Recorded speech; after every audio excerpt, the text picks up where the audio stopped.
Anime dropped this year, number 24, Magical Destroyers. One episode watched, 3 out of 10.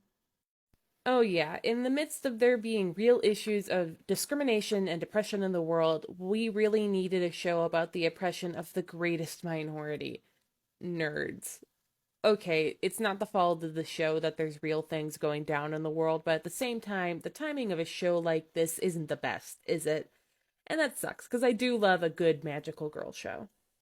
A big part of the problem is that none of the characters are really grabbing me. I wanted to like Anarchy, I really did. Her character design is a lot of fun, and I was hoping for a Chaos Goblin to love.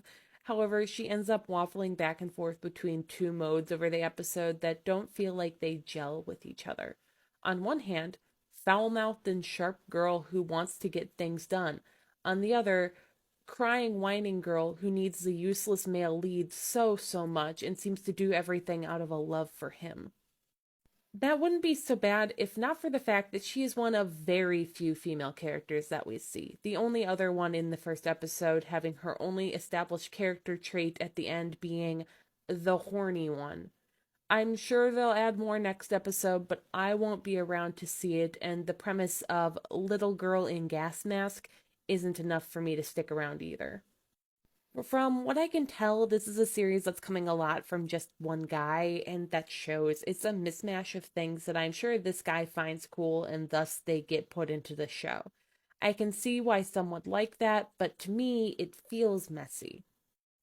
And look, I don't want to call the show sexist or anything like that, but it's very clear who the show thinks does and doesn't belong in otaku spaces.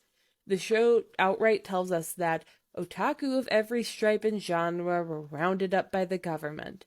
But in every shot of them in cages and every wide shot of the resistance, there's no women, which means the only ones who get to be there are the ones who are pretty and have magical girl cosplay to change into, one of whom just fawns over the male lead half the time. What does that say about the place of women in otaku space, or of the female dominated otaku subcultures?